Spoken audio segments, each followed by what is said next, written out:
Welcome to another solo podcast on reality powered by Class Plus. आज के video में हम बात करने वाले हैं how to invest in your 20s। जब भी हम इन्वेस्टमेंट के बारे में सुनते हैं तो दिमाग में दो तीन चीज़ें आती हैं।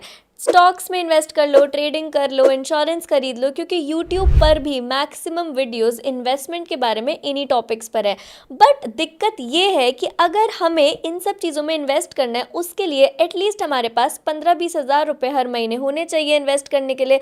बट जब हम अपने 20s में होते हैं तो सबसे बड़ी स्ट्रगल तो यही होती है कि हमारे पास पैसे ही नहीं है, तो हम इन्वेस्ट कैसे करें। तो इसलिए आज हम बात उन सब लोगों की करेंगे जिनके पास अभी ज़्यादा पैसे नहीं हैं, वो कैसे अच्छे से इन्वेस्ट कर सकते हैं और किन चीज़ों में उनको इन्वेस्ट करना चाहिए ताकि लॉन्ग टर्म में उनको बहुत ज़्यादा वैल्यूएबल रिटर्न्स मिले। इस वीडियो को मैंने 4 पार्ट्स में डिवाइड करा है। मैं आपको 4 ऐसी जगह बताऊंगी जहां पर आपको इन योर 20s इन्वेस्ट करना चाहिए, जो कि रियल इन्वेस्टमेंट है, जिससे हम अपनी लाइफ और करियर को बहुत गुना बेहतर बना सकते हैं। तो without wasting any time let's dive into the video. सबसे बड़ी गलती हम क्या करते हैं, थोड़ा सा भी कमाते हैं तो सबसे पहले एक आईफोन ले लेते हैं, थोड़े बहुत गैजेट्स और ले लेते हैं, फिर और ज़्यादा कमाते हैं तो एक बाइक ले लेंगे, देन एक गाड़ी ले लेंगे।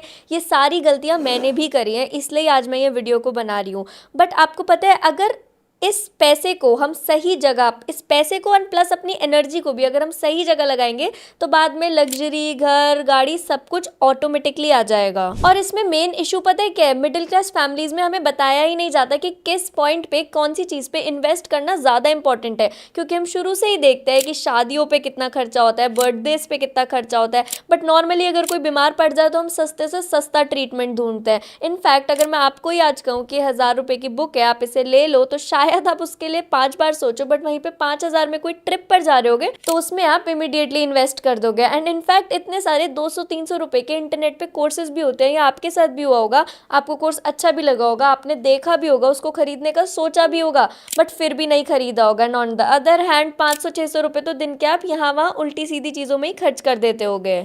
हमें बचपन से ही रियल इन्वेस्टमेंट क्या होता है ये बताया ही नहीं जा रहा है। ये सारी गलतियां मैंने भी करी है, और ताकि आप ना करो इसलिए आज मैं आपको रियल इन्वेस्टमेंट के बारे में बताऊंगी, जिसको अगर आपने समझ लिया तो लाइफ में कुछ भी हासिल कर सकते हो। ट्रस्ट मी, कुछ भी।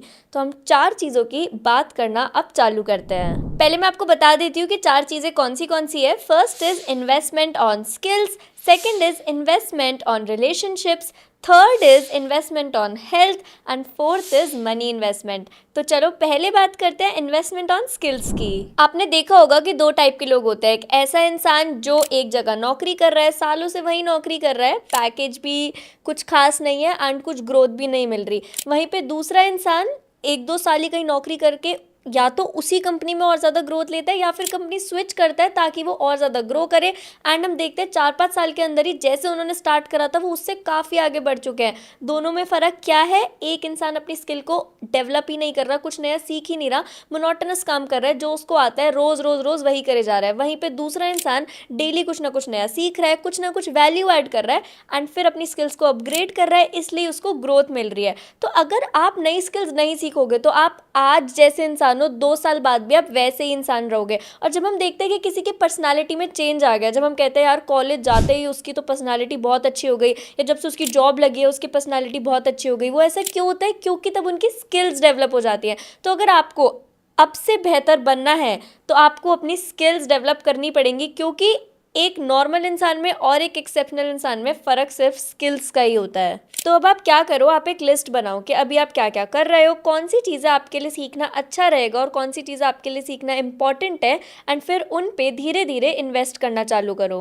और अब अपना वो पुराना माइंडसेट ब्रेक करो। अगर आप हर महीने 10,000 रुपये खर्च करते हो तो ट्राई करो 5 से 6,000 रुपये या तो आप किसी कोर्स लेने में खर्च करो, या तो कोई अच्छी बुक लेने में खर्च करो, या फिर कोई ऐसा टूल लो जो आपको अपग्रेड करता रहे। जितना ज़्यादा आप अपनी स्किल्स पे इन्वेस्ट करोगे उतने ही ज़्यादा आप सक्सेसफुल होते जाओगे। और जब पैसे कमा लो फिर जहाँ मन करे FD, mutual fund, stocks, trading, जो मन करे उस पे इन्वेस्ट करना, पर सबसे पहले खुद पे इन्वेस्ट करो। और आपको पता है अगर आप अपनी स्किल के बादशाह बन जाओ तो फिर आपको आगे बढ़ने से कोई भी नहीं रोक सकता।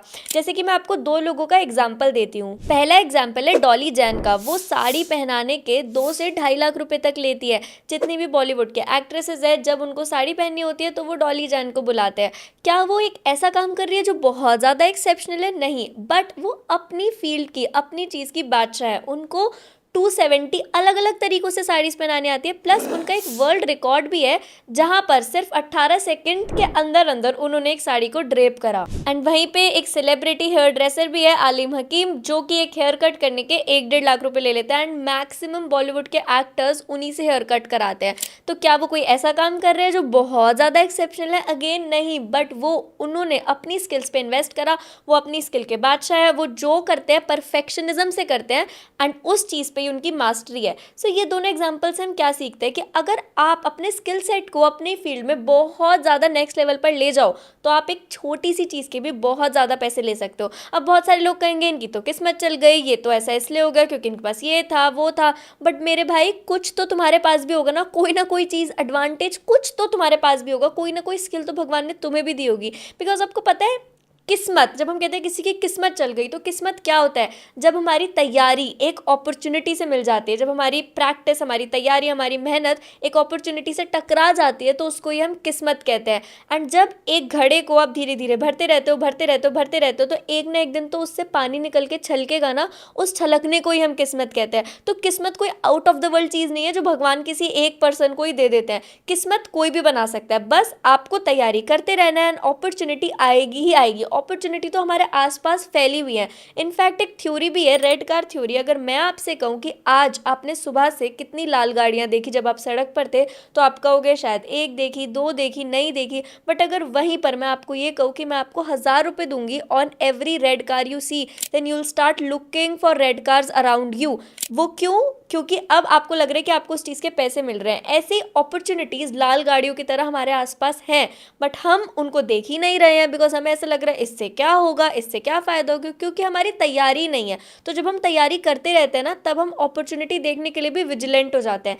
इसलिए किसी को भी देख के ये मत सोचो कि उसकी किस्मत अच्छी थी या any of that shit. Always think यार, कुछ तो मेरे अंदर भी अच्छा है, कुछ तो मुझे भी भगवान ने दिया एंड मैं उसी पावर को यूज़ करूँगा या यूज़ करूँगी। Second is investment on health. हमारे इंडिया की साइकोलॉजी एकदम उल्टी ही तरीके से काम करती है। जब हमको कोई गाड़ी लेनी होती है तो हम बहुत ज़्यादा सोचते हैं, पूरी रिसर्च करते हैं, सबसे अच्छी गाड़ी लेंगे, उसको रोज़ साफ़ करेंगे, उसका पूरा ध्यान रखेंगे। एक स्क्रैच भी आ जाए तो परेशान हो जाते हैं। बट वहीं पर अगर हमारी हेल्थ ख़राब हो जाती है, हमारी तबीयत ख़राब हो जाती है, तो पहले तो हम बहुत टाइम तक उसको इग्नोर करते हैं। फिर सोचते हैं कि अरे ऐसे ही कहीं से दवाई लेके ठीक हो जाए, केमिस्ट से दवाई लेके ठीक हो जाए। डॉक्टर को दिखाने में तब भी प्रोक्रेस्टिनेट करते हैं। एंड उसके बाद भी, डॉक्टर को दिखाने के बाद भी हम ये सोचते हैं कि सस्ते से सस्ते में हमारे ट्रीटमेंट निपट जाए। अरे तुम्हारी गाड़ी का तो पार्ट नया आ जाएगा, गाड़ी पे डेंट लग जाएगा तो वो तो ठीक हो जाएगा। बट अपनी बॉडी के साथ जो हम खिलवाड़ कर रहे हैं, इसका कोई पार्ट दोबारा नहीं आएगा, या इसको कोई दिक्कत हुई तो वो चीज़ कभी भी रिवर्स नहीं हो सकती। आप इमेजिन करो, शुरुआत से ही सब लोग हमें क्या बोलते हैं कि स्कूल में अच्छे नंबर लाओ ताकि अच्छा कॉलेज मिले, कॉलेज में अच्छे नंबर लाओ ताकि मास्टर्स अच्छी जगह से करो, मास्टर्स अच्छी जगह से करो ताकि अच्छी नौकरी मिले, नौकरी अच्छी मिले तो अच्छा पार्टनर मिले, देन तुम्हारी एक फैमिली हो एंड देन तुम्हें खुशी मिले। बट उस खुशी के जो प्रोसेस है ना, दिस खुशी को हमें यहाँ, जो अल्टीमेट खुशी है उसको रिप्लेस करके यहाँ से हमको यहाँ ले आना है और हमको इस पूरे प्रोसेस में ही खुश रहना है। That is the real catch. हम इतनी ज़्यादा मेहनत कर रहे हैं, पैसा भी कमा रहे हैं, बट इस सब के बीच में हम अपनी हेल्थ का ध्यान रखना भूल जाते हैं। इनफैक्ट मैंने इतने सारे ऐसे लोग देखे जिनको देख के मुझे बहुत ज़्यादा हंसी आती है और गुस्सा भी आता है। ट्रस्ट मी, पहले 20 साल तक कमाएंगे, पूरी मेहनत करेंगे और फिर 20 साल बाद जब हेल्थ ठीक नहीं रहेगी तो सारे पैसे को अपने ट्रीटमेंट में खर्च कर देंगे। क्या आपको लगता है ये एक स्मार्ट चीज़ है? ये बिल्कुल स्टूपिड चीज़ है। इसलिए ये चीज़ मैंने भी 1 साल पहले रियलाइज़ करी है कि you can have 40,000 problems in your life until you have a health problem, because then you have just one problem। तो इसलिए हेल्थ को बिल्कुल भी सैक्रिफाइस मत करो। आपने भी बहुत बार देखा होगा, जब हमारी तबीयत ठीक नहीं होती तो उस दिन हमारा कुछ भी करने का मन नहीं करता, एंड जब हमारी तबीयत ठीक होती है, हमें एनर्जेटिक फील हो रहा होता है, तो उस दिन कोई हमसे कितना भी काम करा ले। इसलिए हेल्थ हमारी हमेशा प्रायोरिटी रहना चाहिए। और इसके लिए number 1 tip is cut off sugar from your life. Sugar is a drug, वो आपको स्लो बनाती जा रही है, आपको पता भी नहीं है। इनफैक्ट बहुत सारी स्टडीज ऐसे कहती है कि जितना हार्मफुल अल्कोहल पीना है उतना ही या उससे ज़्यादा हार्मफुल शुगर कंज्यूम करना है। आप सुबह ही कुछ ना कुछ बहुत ज़्यादा मीठा खा लो, आप देखोगे दिन भर आप इतने लेथार्जिक, इतने लेजी फील करोगे। इसलिए cut off sugar, package food को कट ऑफ करो अपनी लाइफ से, and please start working out. चाहे आप 20 मिनट ही वर्कआउट करो, बट प्लीज़ वर्कआउट। इनफैक्ट आप खुद सोचो, मैं अपना बिजनेस मैनेज कर रही हूँ, मैं पॉडकास्ट होस्ट हूँ, मैं कंटेंट क्रिएशन, मेरे इंस्टाग्राम पे 2 अकाउंट्स हैं उन पे मैनेज कर रही हूँ, मैं यूट्यूब कंटेंट अलग बना रही हूँ and I am very active on LinkedIn as well and एक पूरा बिजनेस तो होल सोल चल ही रहा है। उसके बाद भी if I can take out 1 hour in my day to go to gym, then what's your excuse? तो इसलिए इस सारे एक्सक्यूज को बंद करो and start working out, whether it be yoga, gym, whatever you prefer, even if it's walking और running, that also works, but please आप workout करना स्टार्ट करो और अपनी हेल्थ को सीरियसली लो and not only physical health but also mental health. और वो मेंटल हेल्थ का मैंने आपको पहले ही हैक बताया कि जो हम खुशी खुशी खुशी खुशी अल्टीमेटली चेस कर रहे हैं, उस खुशी को replace it from there and try करो कि हम पूरे प्रोसेस में ही खुश रहें। बिकॉज अल्टीमेट चीज़ हम क्या चेज कर रहे हैं लाइफ में, what is that ultimate thing जो हमें हासिल करनी है, दैट इज़ कि हमें वो चीज़ मिल जाएगी फिर हम खुश होंगे। तो प्लीज़ उस खुशी को रिप्लेस करके वहाँ से यहाँ ले आओ। Third is investment on relationships. इस दुनिया की भाग दौड़ में इतना ज़्यादा हसल करते करते हम लोग इतना ज़्यादा ऑक्यूपाइड, इतना ज़्यादा बिजी हो जाते हैं कि हम अपने रिलेशनशिप्स पे ध्यान नहीं दे पाते। बट ट्रस्ट मी गाइज, अगर मेहनत करने की ये उम्र है तो अच्छे रिलेशनशिप्स बनाने की भी यही उम्र है। सो जहाँ पर वो सब इम्पॉर्टेंट है, ये सब भी इक्वली इम्पॉर्टेंट है। इसलिए फर्स्ट थिंग इज़ कि आप बहुत अच्छे रिलेशनशिप्स बनाओ, बहुत अच्छे दोस्त बनाओ, आपको कोई पार्टनर अच्छा मिलता है इस पूरे रेस में तो वो भी आप बनाओ। But on the other hand एक और एडवाइस मैं आपको देना चाहूँगी कि किसी भी रिलेशनशिप को बहुत ज़्यादा सीरियसली मत लो, क्योंकि ये वाला जो एज होता है ना, इसमें बहुत अच्छे रिलेशनशिप्स बनते भी हैं और कुछ रिलेशनशिप्स टूट भी जाते हैं। इसलिए आप अपनी तरफ से 100% दो एक रिलेशनशिप को बिल्ड करने में, बट अगेन उसको बहुत ज़्यादा सीरियसली मत लो, ताकि अगर किसी भी XYZ रीज़न की वजह से कुछ भी दिक्कत आती है तो आप उसके लिए पहले से ही प्रिपेयर्ड रहो। एक रिलेशनशिप के टूटने से हमें अपनी पूरी लाइफ ख़त्म नहीं करनी है। But coming on to investment on relationship में इन्वेस्ट करना इतना इम्पोर्टेंट क्यों है? पहले हमारे लिए हमारे लोग और फैमिली हमारी फर्स्ट प्रायोरिटी होते थे, बट कुछ टाइम से हमारे लिए पैसा और करियर उन चीज़ों को रिप्लेस कर कर फर्स्ट प्रायोरिटी बन गया है। हम सोचते क्या है ना कि हम पैसे कमा रहे हैं अपनी फैमिली के लिए पैसे क्यों कमा रहे हैं, ताकि हम अपने बच्चों को अच्छा फीड कर पाए, ये सब कर पाए। बट अगर आप देखो तो आप उन रिलेशनशिप जिनके लिए आप वो चीज़ कर रहे हो, आप उनको ही हैम्पर करे जा रहे हो इस पैसे की रेस में। पैसे के पीछे भागते भागते हम अपनी फैमिली से, फ्रेंड से, पार्टनर से दूर होते जा रहे हैं एंड हम अब बस एक शो ऑफ की लाइफ में आ गए हैं कि मदर्स डे, फादर्स डे पे पोस्ट डालना, बर्थडे पे साथ में फ़ोटो डालना, बट एक्चुअली क्या हम उनके साथ उतना टाइम स्पेंड कर रहे हैं? क्योंकि इस रेस में जब एक दिन आपको लगेगा नहीं कि आपने बहुत ज़्यादा कुछ अचीव कर लिया, उस दिन बस ये ध्यान रखना है कि आपके पास आपके अपने लोग ज़रूर हो, वरना बहुत ज़्यादा अधूरा फील करोगे बहुत कुछ होने के बाद भी। हम अक्सर देखते हैं people in the film industry जिनके पास नेम, फेम, पैसा सब कुछ है, उनके रिलेशनशिप्स भी कितने फक्ड अप होते हैं। वो भी डिप्रेशन और एंग्जाइटी जैसी चीज़ों का शिकार हो जाते हैं इतना ज़्यादा फेम, नेम सब कुछ होने के बाद। दैट्स बिकॉज वो लोग बहुत ज़्यादा हसल कर रहे होते हैं। हसल जो भी करेगा वो अगर एक रिलेशनशिप और हसलिंग के बीच में बैलेंस बनाकर नहीं रखेगा तो उसको रिलेशनशिप्स को सैक्रिफाइस करना ही पड़ेगा। एंड अपने रिलेशनशिप्स की कॉस्ट पर प्लीज़ पैसे के पीछे मत भागो, अपने रिलेशनशिप्स की कॉस्ट पर प्लीज़ सक्सेस के पीछे मत भागो। बैलेंस करना कोई बहुत ज़्यादा डिफिकल्ट नहीं है, हर कोई दूसरा इंसान यही कह रहा है बैलेंस बनाना बहुत डिफिकल्ट है, काम में बिजी रहते हैं, ये करते हैं वो करते हैं। बट अगर आप सच में सोचो तो आप रोज़ अपने फ़ोन पे अपने टाइम पास के लिए 1-2 घंटे ज़रूर बिताते होगे। वही 1-2 घंटे में से अगर आप आधा घंटा भी अपनी फैमिली को दो, अपने रिलेशनशिप को दो, तो वो रिलेशनशिप बहुत मजबूत होता जाएगा। तो इसलिए गोल है एक फुलफिल्ड लाइफ जीना। जैसे कि बोर्ड्स में अच्छी परसेंटेज के लिए हमें हर सब्जेक्ट में अच्छे नंबर चाहिए ना, फिजिक्स, केमिस्ट्री, मैथ्स, बायोलॉजी सब में अच्छे नंबर आएंगे तभी एक अच्छी परसेंटेज बनेगी। ऐसे ही जीवन में एक अच्छी परसेंटेज के लिए, एक फुलफिल्ड जीवन जीने के लिए हमें हर चीज़ में अच्छे नंबर चाहिए। हमें अच्छा रिलेशनशिप चाहिए, हमें पैसे चाहिए, हमारा करियर अच्छा होना चाहिए, हमारे साथ फैमिली का सपोर्ट होना चाहिए, एवरीथिंग यू नीड, तभी हमारी अल्टीमेट परसेंटेज अच्छी परसेंटेज मिलेगी। Run behind a fulfilled life, not a successful life. Fulfilment में आपके पास सब होगा, सक्सेस, हेल्थ, पैसा, एवरीथिंग। तो इसलिए फुलफिलमेंट चेस करो, सक्सेस नहीं।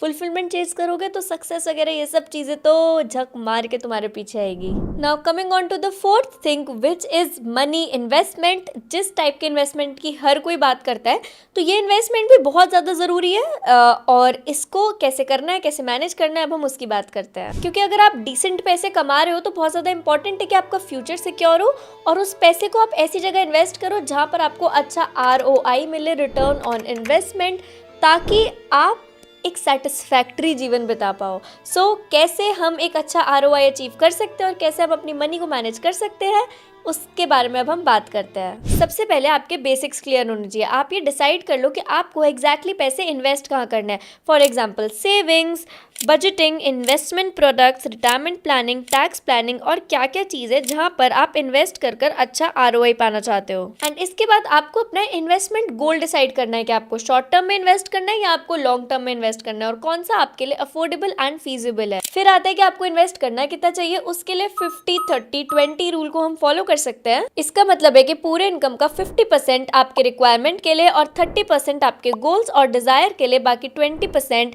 से सेविंग्स और इन्वेस्टमेंट। तो उसके अकॉर्डिंगली आपको प्लान करना है कि आपको अपनी अर्निंग कितनी और कहाँ एलोकेट करनी है। फॉर एग्जाम्पल अगर आप 100 रुपये कमा रहे हो हर महीने, तो आप 50 रुपये को अपने ज़रूरी चीज़ों में यूज़ करो, जैसे तुम्हारा EMI, रेंट, बिल्स या फिर डेली नीड्स जो तुम्हारी ज़िंदगी चलाने में हेल्प करते हैं, और 30 रुपये तुम अपने शौक या फिर डिज़ायर पर स्पेंड करो और 20 रुपये सेविंग्स और इन्वेस्टमेंट पर। अब अपने इन्वेस्टमेंट गोल्स और इन्वेस्टिंग कैपेसिटी को जज कर कर फिर आप ये डिसाइड करना है कि इन्वेस्ट करना कहाँ है, क्योंकि हमारे सामने बहुत सारी इन्वेस्टिंग ऑप्शंस होती है। So we need to choose very wisely कि कौन सी हमारे लिए अप्रोप्रिएट है। किसी भी एक इंसान की वीडियो देख के कोई एक इन्वेस्टिंग ऑप्शन कोई अपना भगवान मानकर उसमें इन्वेस्ट नहीं करना है। हमें अलग अलग जगह अपने फंड्स को एलोकेट करना है, which is very much important. Secondly, हमें क्विक मनी के पीछे नहीं भागना है। क्विक मनी का कॉन्सेप्ट कोई है ही नहीं, रातों रात पैसे डबल का कॉन्सेप्ट कुछ नहीं होता। इसलिए ऐसी चीज़ों पे इन्वेस्ट करना है जहाँ पर और लोग भी करते हैं और जो एक ट्रस्टेबल चीज़ है। एंड डाइवर्सिफिकेशन पे मैं बहुत ज़्यादा एम्फेसाइज इसलिए कर रही हूँ because this is a technique जहाँ पर हम रिस्क को खुद ही कम करते हैं अलग अलग सेक्टर्स में पैसे डालकर। अलग अलग सेक्टर्स में इन्वेस्ट करके जो मार्केट में चेंजेस आते हैं उससे डाइवर्सिफिकेशन रिटर्न्स को बढ़ाने की कोशिश करती है। हाँ, ये हमेशा हमें नुकसान से बचा नहीं सकती, बट अगर आपको आपके इन्वेस्टमेंट्स को बैलेंस में रखना है तो diversification is very much necessary. Then एक और इम्पॉर्टेंट चीज़, आधी फाइनेंशियल प्रॉब्लम और मनी मैनेजमेंट की प्रॉब्लम तो तभी दूर हो जाती है when you start tracking your expense. क्योंकि क्या होता है ना, आजकल UPI के ज़माने में हम पैसा जब अपने हाथ से नहीं देते ना, तो हमें उसको खर्च करने की वो फीलिंग भी नहीं आती और हमें फील भी नहीं होता कि हम इतने ज़्यादा पैसे ऐसे खर्च कर रहे हैं। तो इसलिए ट्रैकिंग बहुत ज़्यादा इंपॉर्टेंट है। मैंने कितने पैसे किस चीज़ में यूज़ करे, मैंने अपने इस महीने अपने शौक में कितने पैसे यूज़ करे, मैंने अपनी स्किल्स को डेवलप करने के लिए कितने पैसे यूज़ करे, मैंने अपनी फैमिली में कितने पैसे दिए। Track every single thing, that is important. इसके अलावा आपको 3 चीज़ों पे और ध्यान देना है। And post that this video will come to the conclusion. First is health insurance. आजकल जैसा लाइफस्टाइल है, हमें हमेशा अपने और अपनी फैमिली के लिए हेल्थ इंश्योरेंस लेना ही चाहिए, ताकि जब भी कोई प्रॉब्लम आए आपको फाइनेंशियली बहुत ज़्यादा सफ़र नहीं करना पड़ेगा। हेल्थ इंश्योरेंस हमेशा आपको हेल्प करेगा। Second is life insurance. Life insurance भी बहुत ज़्यादा इंपॉर्टेंट है, बिकॉज अगर आपकी फैमिली में कोई भी सडन प्रॉब्लम हो जाती है तो उसको सपोर्ट करने के लिए एक लाइफ इंश्योरेंस आपके बहुत ज़्यादा काम आएगा। And third is emergency fund. अगर आप जॉब कर रहे हो या बिजनेस कर रहे हो या एनीथिंग, तो भी आपके पास 3 से 6 महीने का इमरजेंसी फंड होना ही चाहिए। अगर आपका बिजनेस नहीं चला या फिर आपकी जॉब छूट गई तो उतना पैसा होना चाहिए जिससे आप एटलीस्ट 3 to 6 मंथ सर्वाइव कर पाओ। ये सारी बेसिक चीज़ें समझ जाओगे तो सही जगह और बिना नुकसान के इन्वेस्ट कर पाओगे। आज की वीडियो में मनी इन्वेस्टमेंट बहुत ज़्यादा इंपॉर्टेंट पार्ट नहीं था, बिकॉज फाइनेंशियल कॉन्सेप्ट्स मुझे भी थोड़ा सा हॉन्ट करते हैं, पर जो फर्स्ट 3 इन्वेस्टमेंट चीज़ें मैंने आपको बताई उनका बहुत ज़्यादा ध्यान रखना। मैंने उन तीनों चीज़ों का गलतियाँ करी, सीखा और बहुत ज़्यादा ध्यान रखा, तो अब मैं मनी मैनेजमेंट के लिए किसी और को अफोर्ड कर सकती हूँ। इसलिए ज़रूरी नहीं है कि हमें हर चीज़ आती हो, बट हाँ, जो बेसिक चीज़ है, जो हमारे बेसिक्स हैं, अपनी हेल्थ का ध्यान रखना, अपने रिलेशनशिप्स अच्छा करना और अपने स्किल्स को डेवलप करना, इन तीनों चीज़ों को प्लीज़ प्लीज़ प्लीज़ बहुत अच्छे से फॉलो करना। एंड आई होप इस वीडियो से आपको कुछ ना कुछ नया सीखने को ज़रूर मिला होगा। सोलो पॉडकास्ट में बहुत ज़्यादा रिकॉर्ड नहीं करती हूँ, बिकॉज सोलो पॉडकास्ट शूट करने के लिए बहुत ज़्यादा डिटेल्ड रिसर्च चाहिए होती है, प्लस मुझे भी अपने आप को उसके लिए प्रिपेयर करना पड़ता है, क्योंकि मैं अगर आपको कोई भी इन्फॉर्मेशन डिलीवर कर रही हूँ तो आई वॉन्ट कि वो आपकी लाइफ को एटलीस्ट कुछ परसेंटेज तक अच्छा बनाए। And let me tell you one more thing, मुझे ऐसा लगता है हम सबके अंदर एक ना एक स्किल ऐसी ज़रूर होती है जो हम औरों को सिखा सकते हैं, जिसके हम उनको सिखाने के पैसे ले सकते हैं। तो अगर आपको भी लगता है आपके अंदर कोई ऐसी स्किल है, then my friend Class Plus is the right choice for you. वो आपकी हेल्प करेंगे ताकि आप अपना कोर्स लॉन्च करो, उस स्किल को औरों को सिखाओ, आपकी हर चीज़ के ध्यान वो रखेंगे, कोर्स लॉन्च से लेके कोर्स को कैसे एग्जीक्यूट करना है, कैसे मार्केटिंग करनी है। They'll help you in all the phases and then you can successfully launch your course. तो अगर आपको क्लास प्लस के लोगों से बात करनी है तो लिंक पिंड कमेंट में है, जाओ उनसे व्हाट्सएप पे बात करो एंड अपना कोर्स लॉन्च करो। सो इस वीडियो में यहाँ तक पहुँचे हो तो एक स्क्रीनशॉट लो अभी इस वीडियो का, या फिर किसी भी बेस्ट पार्ट का अगर आपको स्क्रीनशॉट या स्क्रीन रिकॉर्डिंग करनी है तो वो करो एंड इंस्टाग्राम पे टैग करो मुझे, RIYAELITY is my user name and post a story. I will be reposting all the stories. Thank you so much देखने के लिए एंड मेक श्योर कि आप चैनल को सब्सक्राइब कर दो। Okay, bye bye.